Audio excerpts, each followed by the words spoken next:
Hello and welcome to Novara Live. I'm Kieran Andrew, and tonight I have the immense pleasure of being joined by the singular, the sublime, Ash Sarkar. Ash, how are you doing? Oh, Kieran, I'm full of concern for my colleague Michael Walker. What have you done with him? Is he alive? Is he well? At the moment, I'm afraid I cannot tell you, Ash, but very soon all will be revealed.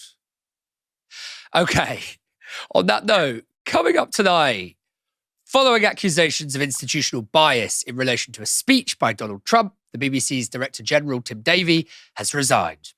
COP30 starts today, and the man in charge of the conference has had some interesting things to say about China. And Lisa Nandy is treating us all like idiots. Huge surprise there. As ever, if you'd like to support our work, you can sign up at novaramedia.com/support and make sure to let us know your comments in the YouTube chat. The BBC has lost two of its most senior executives after they resigned following a week of allegations of bias published in The Telegraph. The BBC's Director General, Tim Davie, who's held the job since 2020, quit on Sunday night just hours after Culture Secretary Lisa Nandy said she had total faith in him. In a statement, Davie said this: "Like all public organisations, the BBC is not perfect, and we must always be open, transparent and accountable. While not being the only reason, the current debate around BBC News has understandably contributed to my decision. Overall, the BBC is delivering well, but there have been some mistakes made, and as Director General, I have to take ultimate responsibility." At the same time, the CEO of BBC News, Deborah Turnus, quit as well. Reporters caught her outside Broadcasting House this morning. I stepped down over the weekend because the buck stops with me. But I'd like to make one thing very clear. BBC News is not institutionally biased. That's why it's the world's most trusted news provider. And if Why did you fail to deal with the mistakes that were made? And see my teams. Thank you so much for being here. Do you think that the journalists are corrupt, like President Trump says? Do you think the journalists? Of course, our journalists aren't corrupt. Our journalists are hard-working people who strive for impartiality, and I will stand by their journalism. Now, the reporter there made some reference to comments on the BBC from US President Donald Trump. Here's what he said on Truth Social last night following those resignations. "The top people in the BBC, including Tim Davie, the boss, are all quitting, fired, because they were caught doctoring my very good, perfect speech on January 6th. Thank you to The Telegraph for exposing these corrupt journalists. These are very dishonest people who tried to step on the scales of a presidential election. On top of everything else, they're from a foreign country, one that many consider our number one ally. What a terrible thing for democracy." Now, the story that's got the most powerful man in the world flinging allegations of corruption at BBC journalists was broken by The Telegraph last week. Citing a memo written by Michael Prescott, an external member of the BBC's Standards Committee, The Telegraph pointed out that an episode of Panorama released just 1 week before last year's presidential election had edited a clip of Donald Trump speaking to supporters on January 6, 2021 in a way that made it seem as though he was directly encouraging insurrectionists to attack the Capitol. And neither The Telegraph nor Michael Prescott, who penned the memo, appeared to be wrong. This is from an explainer published by The Telegraph. BBC Panorama released a documentary called Trump, A Second Chance, and in it, they played the following clip. "We're going to walk down to the Capitol, and I'll be there with you, and we fight. We fight like hell."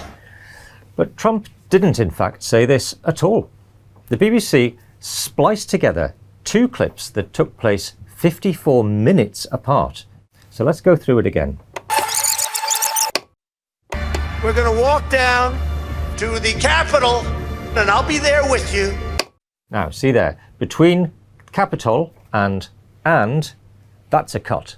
Here's what Trump actually said. "We're going to walk down to the Capitol, and we're going to cheer on our brave senators and congressmen and women." It's different. It wasn't until nearly an hour later that he then said the second part of the BBC's version. We're going to walk down to the Capitol and we fight. We fight like hell. The BBC's chair, Samir Shah, has this morning addressed that edit. Samir Shah, you have sent a letter to the Culture, Media and Sport Committee. It contains an apology. What exactly are you apologising for? The apologising is for the way the team edited President Trump's speech to his supporters on January the 6th. And that was the wrong call? It was a mistake? Is that what you're saying? Yes. Now, that's unlikely to be enough for Donald Trump. The president has now threatened to sue the BBC over the edit, with the corporation saying it will respond directly to Trump in due course. US media is reporting that in a letter to the Beeb, Trump's lawyers have demanded a full retraction of the Panorama documentary. They go on to say this: if the BBC does not comply with the above by November 14th, 2025 at 5 p.m. Eastern Standard Time, President Trump will be left with no alternative but to enforce his legal and equitable rights, all of which are expressly reserved and not waived, including by filing legal action for no less than $1 billion in damages. The BBC is on notice. Ash, before we dig into the kind of details and the politics of this story, I just want to get your kind of zoomed out reaction to this whole expanding mess.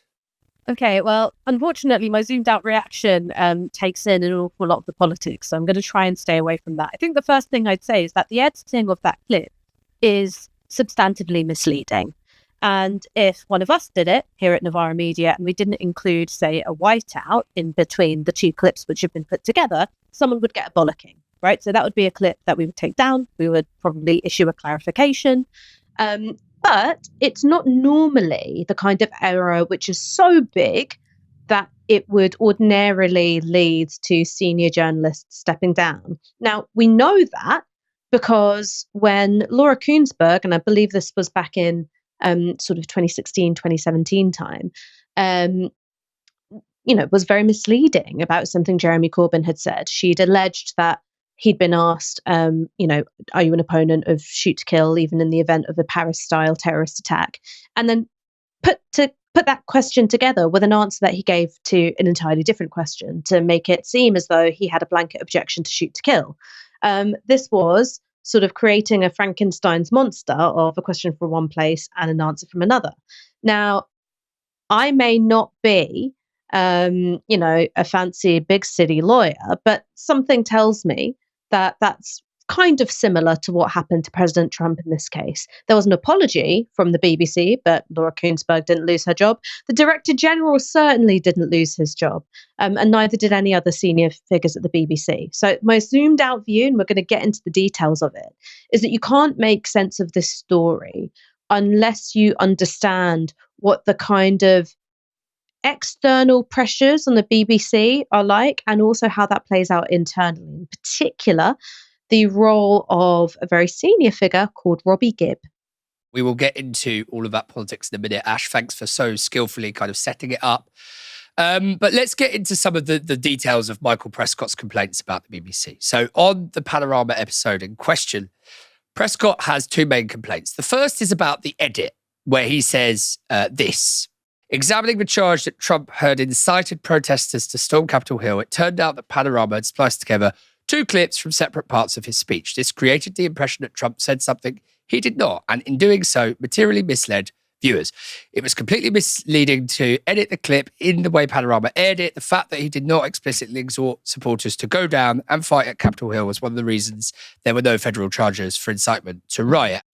What makes the Panorama edit so stupid, though, is that Trump did say plenty of things that seemed to show that the president encouraged insurrectionists. So those clips could have easily been played without a single cut, like this one, involving the line edited into the Panorama clip. We have overwhelming pride in this great country, and we have it deep in our souls. Together we are determined to defend and preserve government of the people, by the people, and for the people. Our brightest days are before us.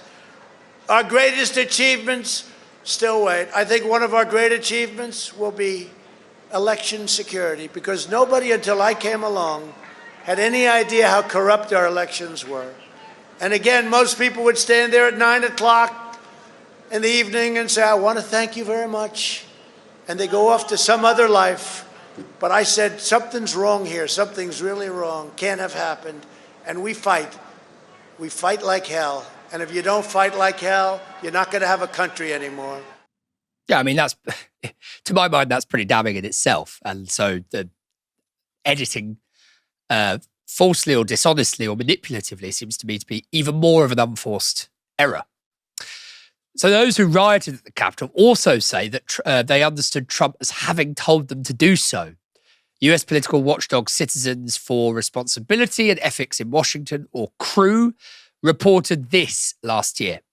210 defendants from 40 states and the District of Columbia who were charged for their participation in the January 6th insurrection have said they were answering Donald Trump's calls when they traveled to Washington and joined the violent attack on the Capitol.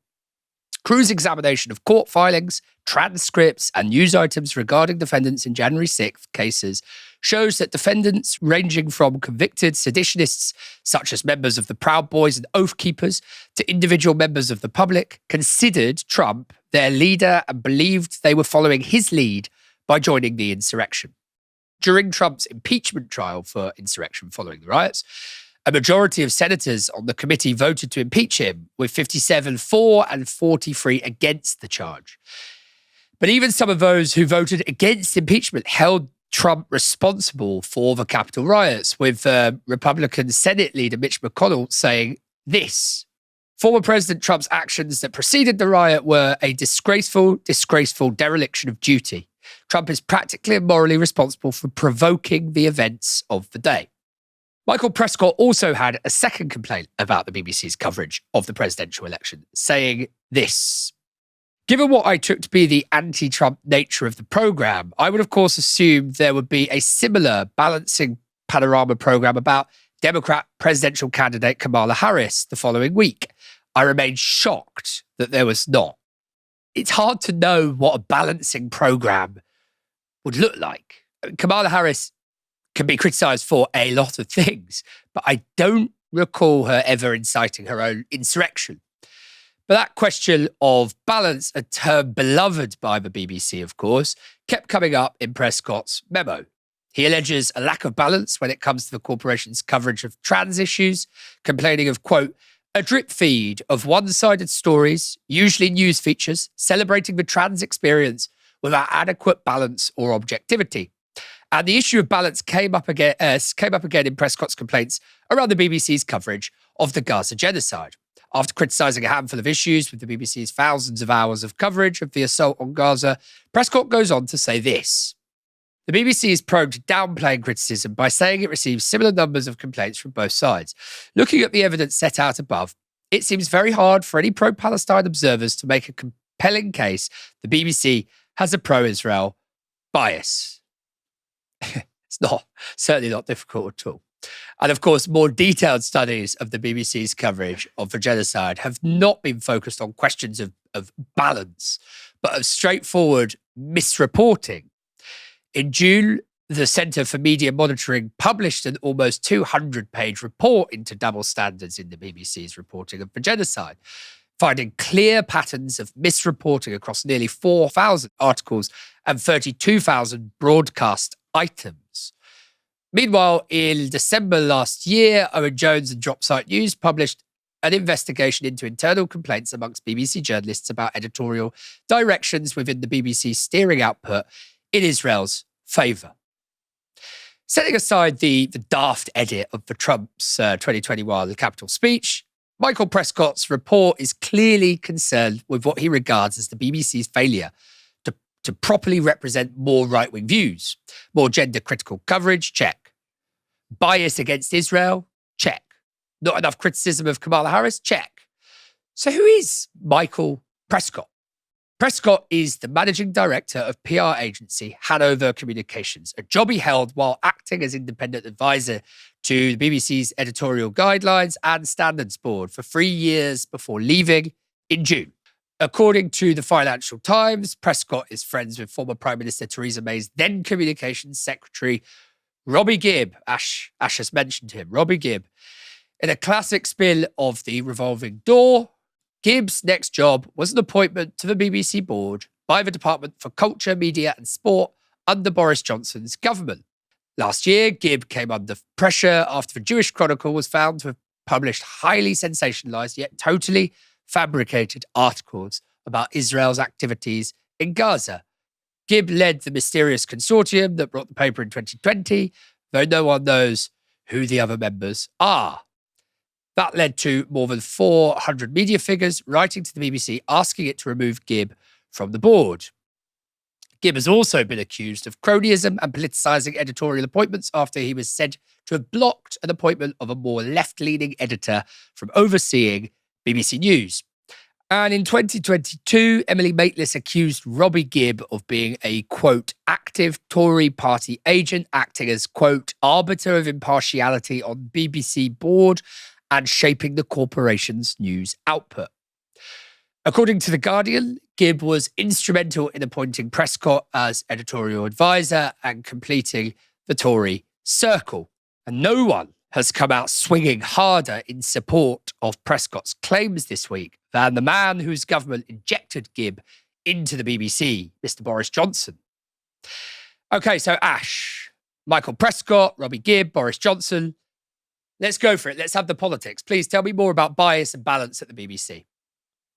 Okay, so one of the things that you have to understand about Robbie Gibb is that it's best to think about him as being sort of within and against the BBC. So he's known for expressing concerns internally that the BBC's impartiality can't be trusted. And in general, he tends to take stances which would suggest that he thinks that it's not right-wing enough, that it's too biased towards the left. Now, Robbie Gibb as an individual, if you recognise his surname, it's because his brother was perhaps a former Tory MP. I can't remember how many of them are left, but brother of Nick Gibb.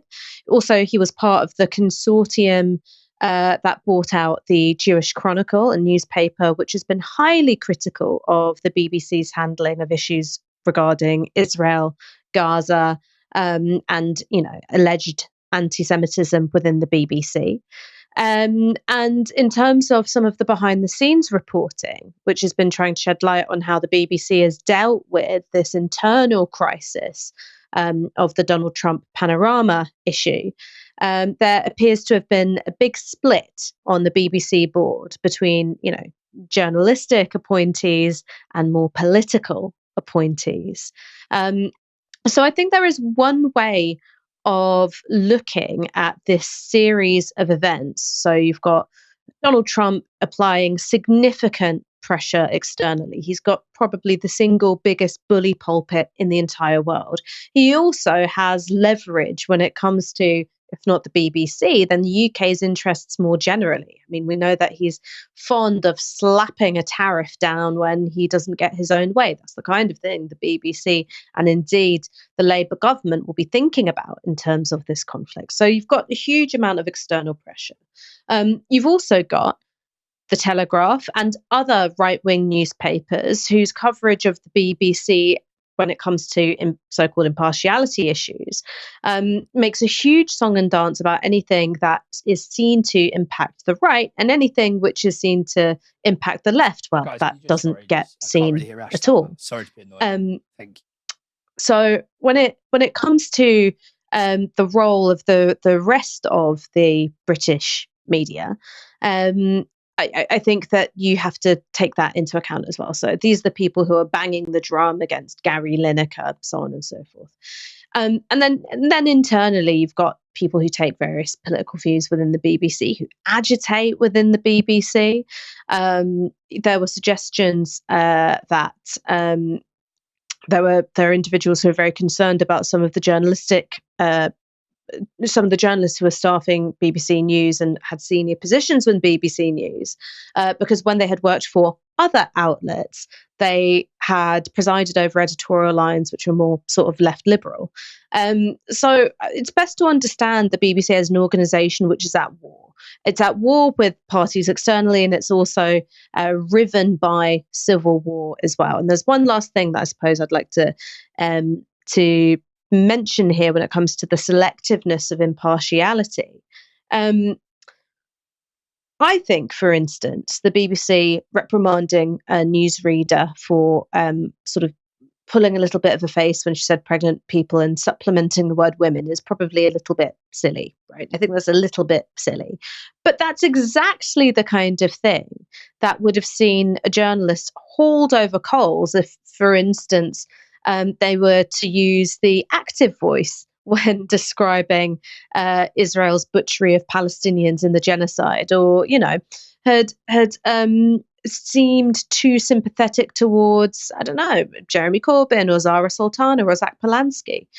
So it's interesting to me that part of the political attacks that the BBC has faced in the last week or so have come from the Times and the Telegraph, using this reprimand over impartiality to be like, oh, what an unserious organisation. But if it was a reprimand for anything else, they'd have been delighted with it. So this isn't really about impartiality at all in a universal sense or in an even-handed sense.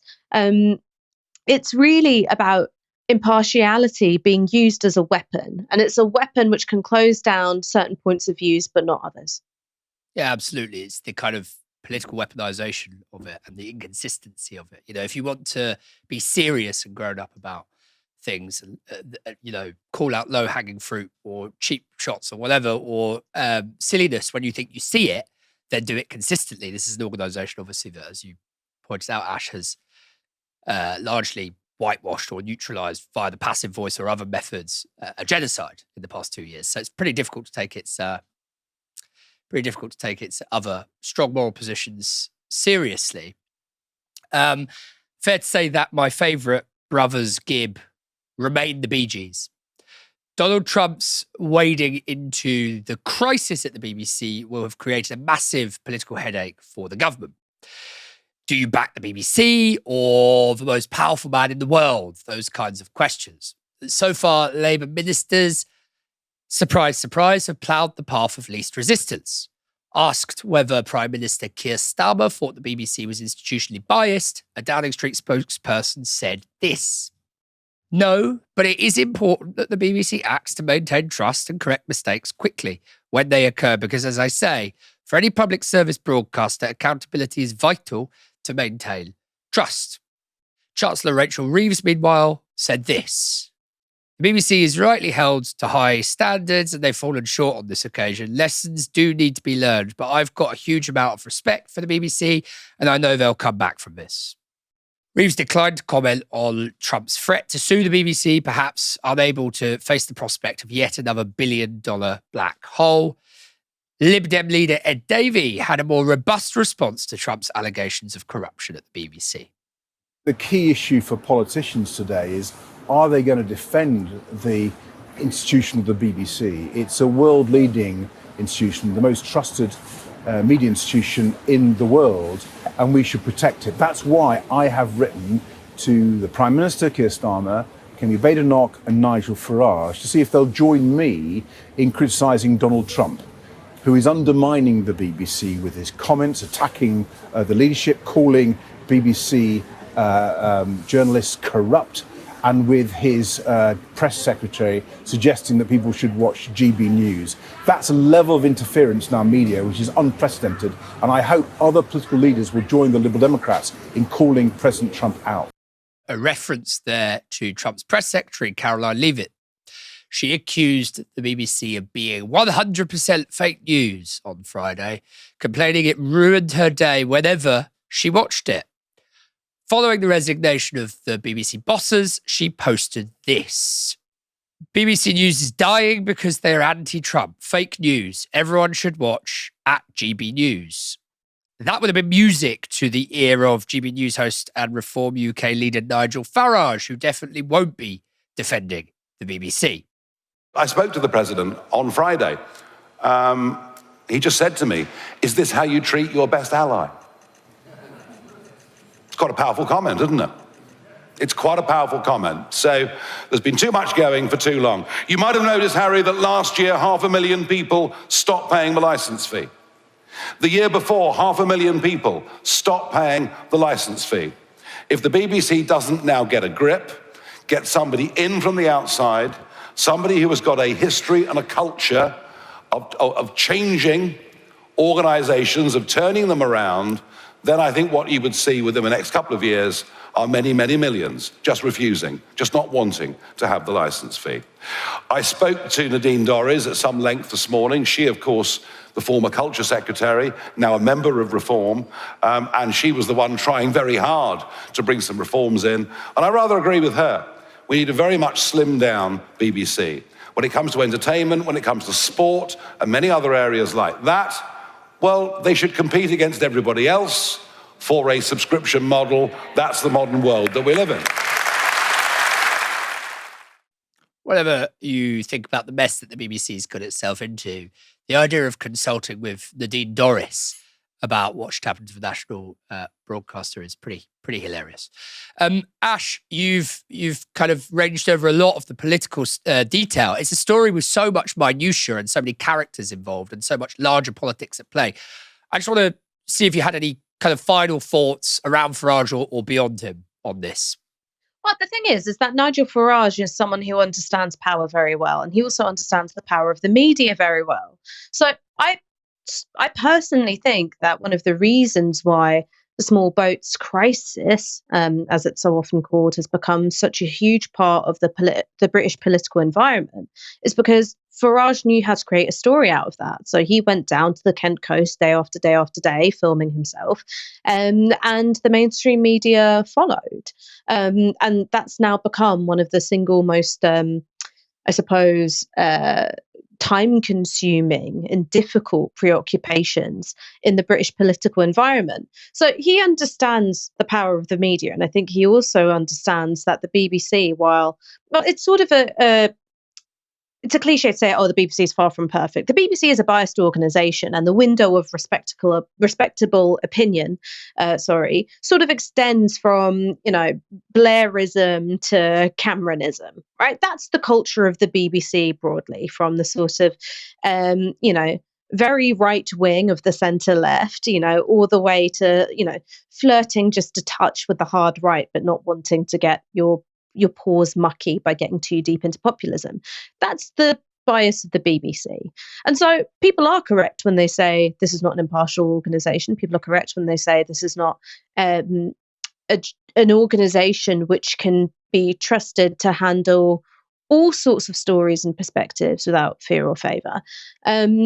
But that's merely the pretext for Farage, because what he wants isn't a BBC which is truly impartial. Not that I think that can be ever really achieved. I think that it can be it can be accurate in the handling of facts, and it can be curious and skeptical equally. But I don't think it can really be impartial as an organisation. But he doesn't want an impartial organisation. What he wants is something like what America has, which is the almost total dominance of Fox News in dominating the television environment. And that's what he's trying to do with GB News, because he knows that his political position and also the political power of a media organisation like GB News, these two things are mutually reinforcing. So that's what's going on there. There is one last point that I want to make, because I think it's a salient comparison to the Panorama documentary about Donald Trump and this edit, which, as I said, is an edit which is materially misleading, but also it's not necessarily the biggest deal in the world journalistically. Normally just apologise, clarify and move on. Is compare the furore around this and the impact to the discrediting of John Ware's documentary about Labour anti-Semitism. Al Jazeera did some phenomenal journalistic work on this, sort of picking apart the ways in which things were presented in a misleading way. Not only did no one get sacked for it, I believe the documentary may have even won a BAFTA. So that tells you once more about the way in which impartiality is weaponized and one of the ways in which accuracy is weaponized. I've got no problem with journalists of every single political persuasion and stripe, from the left all the way to the right, having to commit to accuracy and being held accountable for that. I've no problem with journalists on the left, even ones who I like, being held accountable on the grounds of accuracy. But what this is politics by other means, and politics, as we all know, is just war by other means. It almost makes you think that what we need more of is left-wing, people-powered media. Lisa Nandy has been accused of misleading Parliament over the reasons that West Midlands police banned Maccabi Tel Aviv players from attending a match with Aston Villa in Birmingham last week. This is what Lisa Nandy said in Parliament last month. What is completely different about this case is not just that it's the first time since the early 2000s in this country that a decision has been taken to ban entirely away fans from attending a game. It's that the risk assessment is based in no small part on the risk posed to those fans that are attending who support Maccabi Tel Aviv because they are Israeli and because they are Jewish. Now, we should be appalled by that and never allow it to stand.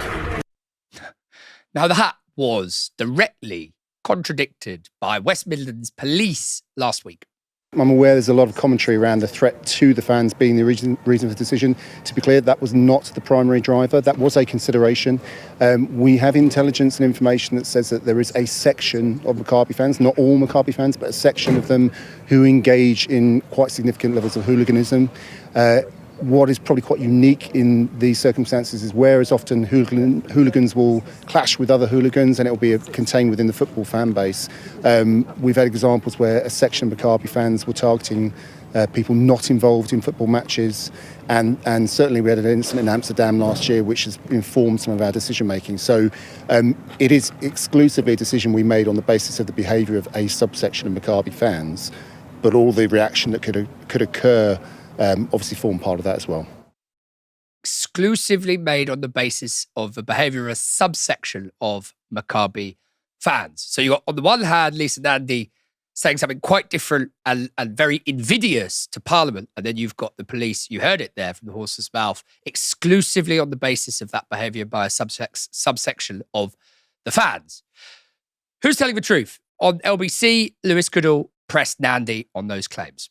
You told the House of Commons that that decision was based in no small part on the risk based to those fans that are attending to support Maccabi Tel Aviv because they are Israeli and because they are Jewish. West Midlands Police told Parliament this week and Sky News this week that that was not the reason, that the reason was because of the hooliganism of those fans. Would you like to apologise to West Midlands Police? No, but I would like to commend West Midlands Police for the policing operation that saw hundreds of officers deployed onto the streets with care and sensitivity. But I want to be really clear with you on this point, Lewis.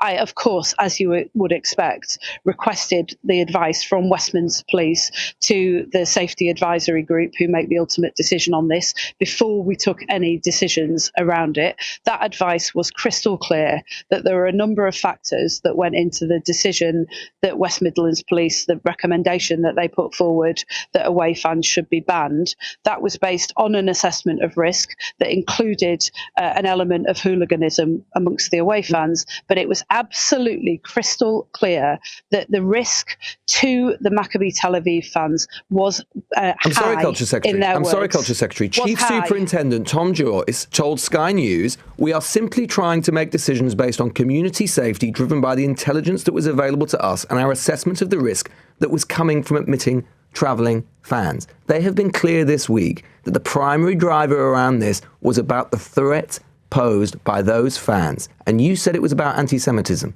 That was wrong, wasn't it? It was not wrong. And I'm telling you, Lewis, that I have read that report from West Midlands Police to the Safety Advisory Committee who make the decision.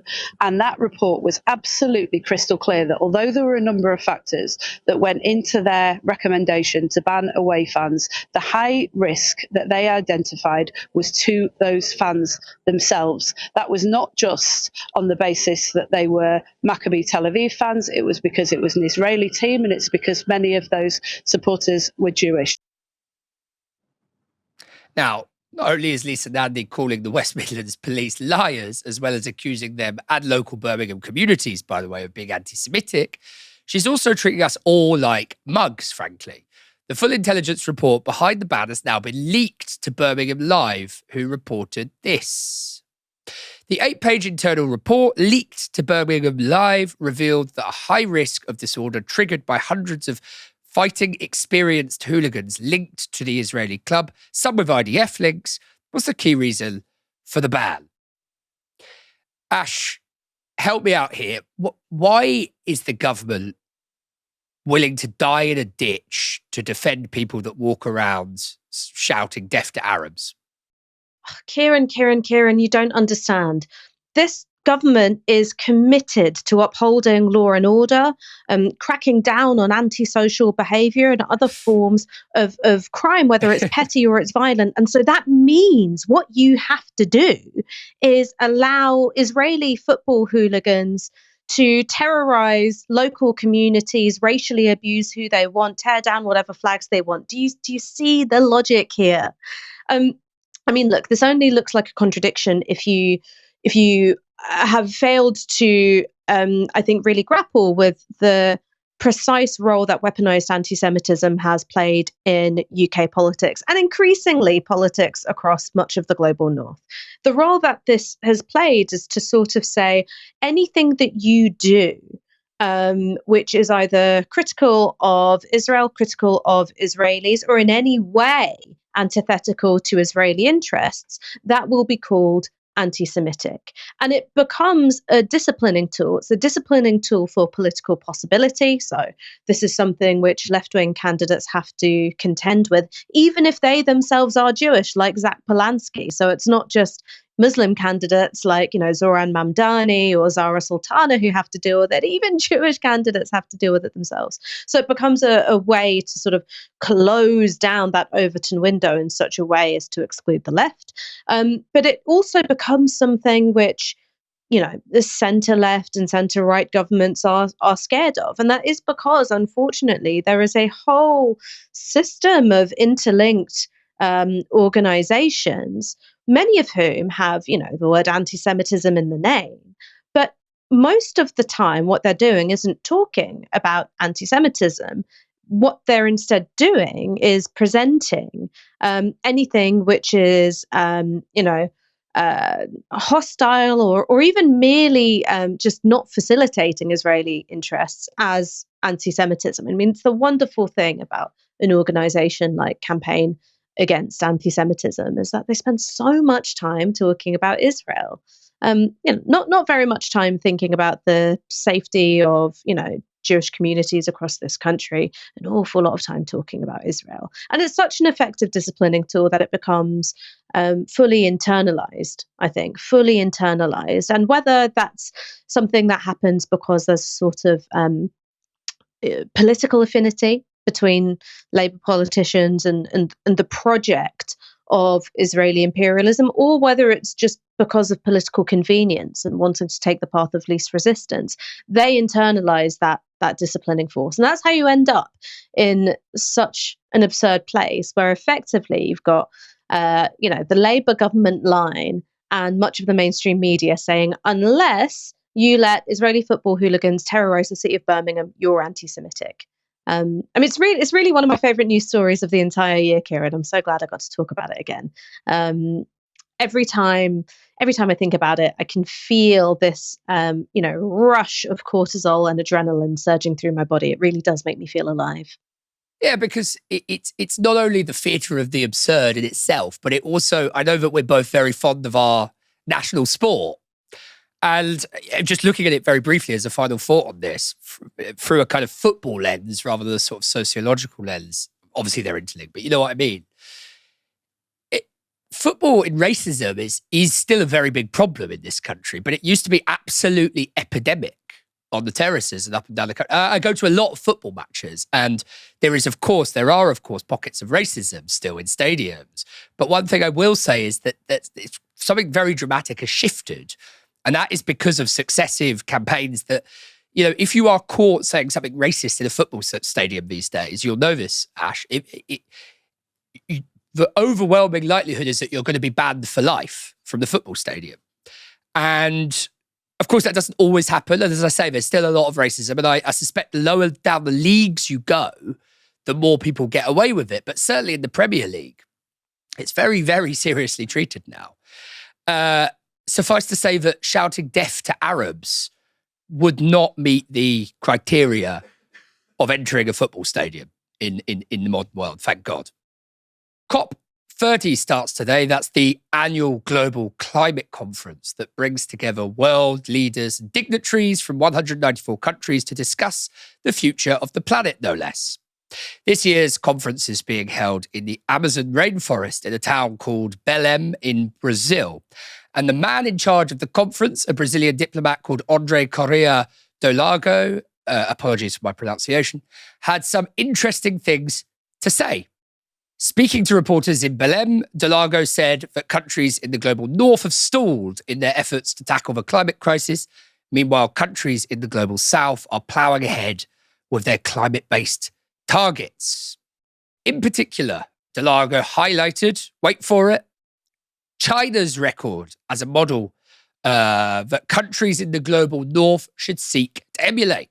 He said this: the reduction in enthusiasm of the global north is showing that the global south is moving. China is coming up with solutions that are for everyone, not just China. Solar panels are cheaper, they're so competitive, and they are everywhere now. If you're thinking of climate change, this is of course good. Whether you instinctively agree or disagree with those comments, it's pretty remarkable that the head of COP30, the UN's main deliberative climate change forum, is making them. Be more like China, he says. China is often cited, of course, by climate skeptics in the West as a reason to not pursue net zero and other environmental targets. The country's rapid, with a capital R, industrialization over the past 40 years would seem, on the face of it at least, incompatible with decarbonizing the global economy. In terms of its total output, China is the world's biggest polluter of carbon dioxide and greenhouse gases, but it has, in recent years, made a point of being at the very cutting edge of green energy development with a target to be net zero by 2060. It's also putting its money where its mouth is, with enormous investment in the green energy sector. This is from Bloomberg Originals, part of Bloomberg News. COVID-19 reminds us that humankind should launch a green revolution and move faster to create a green way of development. China's high-level goals are that within this decade, it's going to peak its carbon emissions, and then it's going to go to net zero by 2060.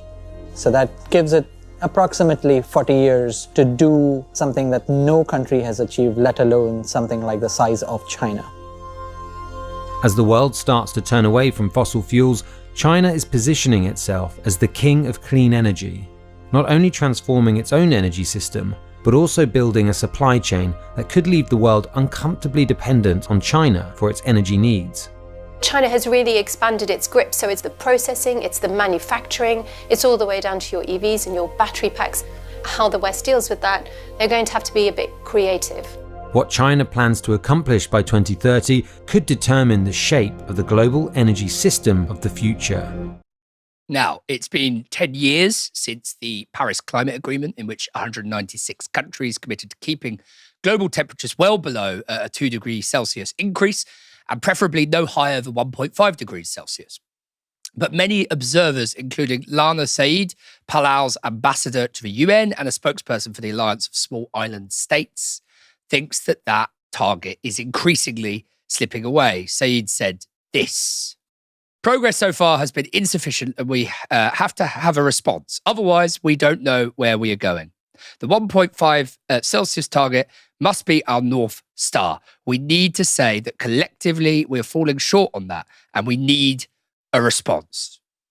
COP30 is likely to be dominated by attempts to keep the world within the Paris Agreement targets, devising a roadmap for phasing out fossil fuels, tripling renewable energy by 2030, and doubling energy efficiency.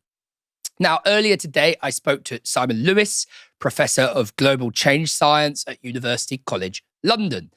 He's actually in Brazil at the COP30 summit. I started by asking him what the mood at the conference is like. I mean, the mood is a bit flat, to be honest. This COP doesn't have like a big theme. Lula, the president of Brazil, is calling it the COP of truth and the COP of implementation. Like, we've got to implement all these great ideas and policies that people have had, but now we've got to do the hard work of doing it. But there isn't the kind of narrative battle that there often is with, a petrostate hosting the talks, and will we get a reduction in fossil fuels and a phase out of fossil fuels into the text. So it's a very calm atmosphere at the beginning. And of course, we've got really difficult geopolitical headwinds here. The malign influence of Trump is everywhere. So it's very cautious at the moment. And what do you make of Andre Correa de Lago's comments that he feels that this has slipped off, that climate change has slipped off the agenda of countries in the global north generally? I mean, do you agree with that? Oh, I do. The rise of right-wing populism and the culture wars and trying to drag the basic science of climate change into this narrative that it's all up for grabs. That's pervasive, and it's here as well. What do you make of his comments about China? So I don't know if you've read, I'm sure you have, but he said that basically, although China still is, in absolute terms, the world's largest polluter, it also offers, or is offering, many of the solutions of the future in kind of technological and economic remodeling terms. And just talk us through whether you agree with that, and if so, why, and if not, why. I do agree with that. This is part of the geopolitical move from the global north to the global south. And we're seeing it with the rise of China producing ultra cheap solar and all the tech behind wind power. So the additional energy demand last year was fulfilled more than 90%, probably 95% by renewables. And most of that was produced in China. And I think we're seeing it also with Brazil, another one of the BRICS countries, big, powerful country in the global south. And its proposal to tackle global deforestation across the tropics and this Tropical Forest Forever facility, which is really a fund to change the dynamics of deforestation that's from the global south and primarily to benefit the global south. And they've taken that on and are pushing that forward. And it's another sign of the geopolitical shifts in the world that we're seeing. I mean, it's been 10 years since the Paris Climate Agreement now.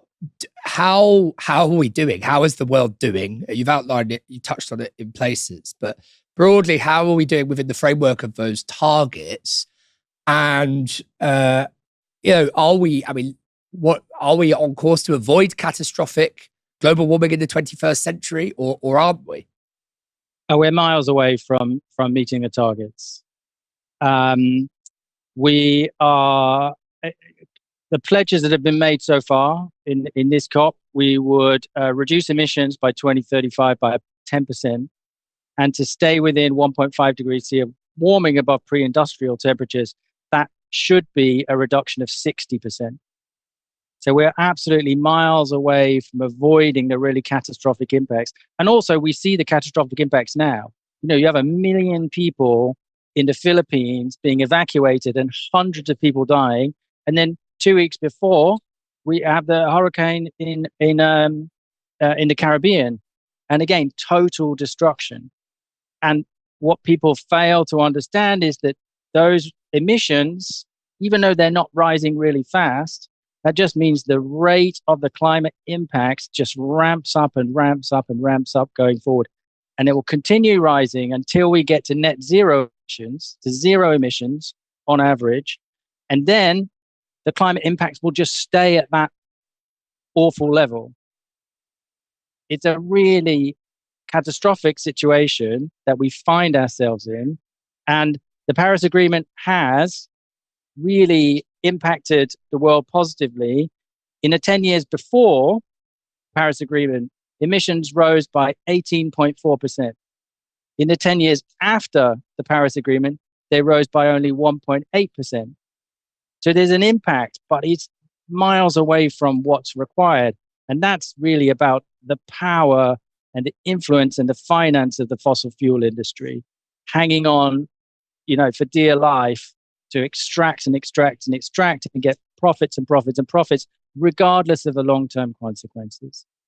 I suppose just zooming out and asking a more systemic question, there's this big debate, particularly on the left, about whether you can have fundamental reform in a way that is sufficient to tackle the climate change threat in the 21st century and beyond within a kind of broadly capitalist world economy. You're highlighting the malign influence of the fossil fuel industry there. Do you kind of think that you can have fundamental change? I mean, you've already alluded to China, or said that you think China is leading the way successfully, and that's obviously a mixed economy in lots of ways. I mean, do you think, broadly speaking, that you can have the fundamental change that we need within the same kind of systemic framework we have, if only without the malign influence of the fossil fuel industry? Or do you think we require something more root and branch? It's a really good question. I mean, obviously, we can see fundamental transformation via technology. The rise of AI, the dramatic lowering of costs of producing electricity from renewables means that those kind of technologically based and economically based shifts around markets and price can transform and have transformed and are transforming the world. Whether that's possible in a sense of fairness to the world, I doubt it without a more fundamental, as you say, root and branch shift in politics. And unfortunately, at the moment, the shift has been in the opposite direction over the past decade or so. You mentioned political headwinds earlier. I mean, doesn't that underscore a fundamental problem with these big kind of conferences? We need them to bring together international parties under a single kind of rubric or umbrella. But then it doesn't matter if say 2015 is a snapshot of the leaders that we had in the world in 2015 and the Paris Agreement, and now none of them are still in situ. So isn't there a kind of conflict there, tension between the longevity of the conferences and the treaties that they produce and the kind of shifting nature of the political class? Yes, in short, but that's kind of, that isn't that our only hope, that we get much better leaders going forward and there's a critical mass of them to really, change the direction that we're going and make those more fundamental reforms. But I think it does require, a group of like-minded political parties in power banding together, as we've seen in the past in Latin America, with the pink tide in the past. And, we might see that going forward. That was Simon Lewis, Professor of Global Change Science at University College London, speaking with me from Brazil from COP30 earlier today.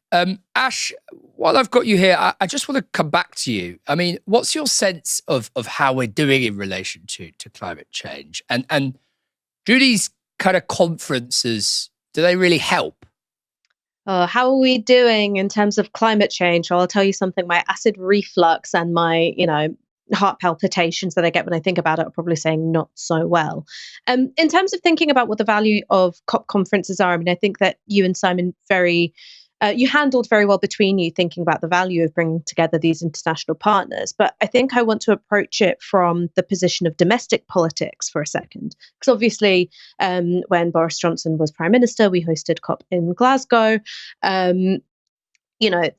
Ironically, when you sort of think about it, that Tory back-to-back of, David Cameron, Theresa May, Boris Johnson, that's when we get the legally binding commitment to net zero by 2050.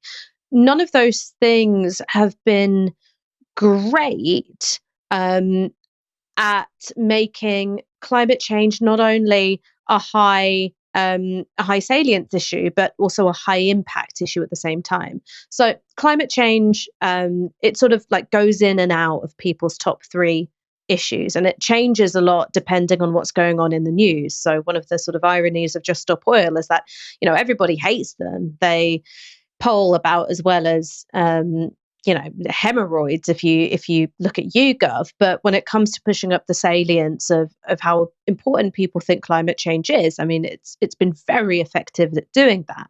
But it's not something which is always consistently in people's top three. There are other issues, in particular, cost of living, immigration, the economy, which are really, really good at eclipsing climate change. And I think that tells us something important, which is that for all the value of COP conferences in creating a media event that can push up coverage, I don't think it necessarily has done that work of seeding climate change as a high salience issue that is also integrated into the ways in which people are thinking about things like the cost of living. And there's some really good reasons for that. So, despite the fact that the UK has actually done pretty well when it comes to investing in wind and solar and stuff like that, our energy bills, so the money that's coming out of your direct debit every month, we spend more hours of the day with the price of energy being determined by the price of gas than many other European countries, which is one of the reasons why our energy bills are so high. Well, why are we so reliant on gas? It's because we have housing stock which hasn't been retrofitted. I think that media campaigns sort of disparaging things like air source heat pumps. I mean, I swear to God, the Telegraph thinks that air source heat pumps are sort of, as about morally malign as Osama bin Laden. Like, they really, really hate them. But all these things haven't been done. We also have, a lot of our housing stock isn't properly insulated. You get worse insulation the more deprived the areas that you go to are. And I think against that kind of backdrop, there's not, how do I say this? There are enough people who are suspicious enough that taking action on climate change actually means that their bills are going up, that it can sort of drop down the priorities list really easily. So there is value to COP conferences, but I think in terms of that project of building consent domestically, that's where you actually need our own government to take action. And I think this is something which James Meadway, friend of the show, has written about very well, which is when you're talking about not just mitigation, but adaptation, there has to be a sort of populist zero sum to it. The government needs to say, look, these fossil fuel companies have been profiting off poisoning the planet for decades and decades. They knew that this would happen. They've been spiking your energy bills. They've been treating you like a cash machine. These are the people who are going to have to pay for your home insulation. These are the people who are going to have to pay for retrofitting your house and moving you away from gas. These are the people who are going to have to pay for flood defences. And I think that changes the nature of the conversation. It stops being something up here and up in the clouds, and it's about sort of international diplomacy, and it starts being about people's bread and butter.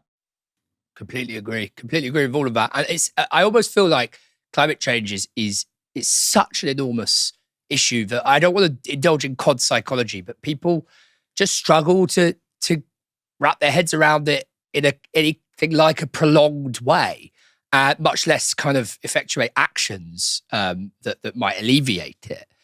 And it's almost like, even on the left, I feel like it's, the sort of liberal progressive side of politics, it looms so large, it like hangs like a shadow over everything. But instead of that kind of bringing it to the fore, it's almost blended into the background a bit. That's how I feel at the moment, anyway. And so it was interesting to hear the Brazilian president of COP 30 saying that it slipped down the agenda in the global north. And I guess that bespeaks quite a depressing fact, which is that the effects are permanent and they're worsening. Well, permanent until we fix it, but it's certainly worsening at the moment.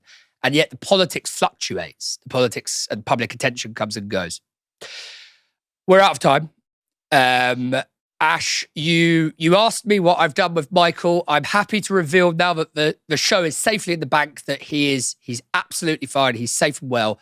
And I believe he'll be back on Wednesday, although I'm not certain. Ash, thank you so much for joining me. Well, thank you for being an excellent host. Now that I know that Michael is safe and well, I can say that you did a brilliant job. But it would have felt like a betrayal if you had him like hogtied in the stationery cupboard or something. That would have been a bit off-putting, I think. That would have been a bit off-putting. Thanks so much for joining me, Ash. And thanks to all of you for tuning in. We'll be back tomorrow at 6 p.m. I actually think I'm co-hosting with the incomparable Mr. Aaron Bastani tomorrow, so I'm afraid you'll have to see my face again. But for now, you've been watching Novara Media. Have a lovely evening.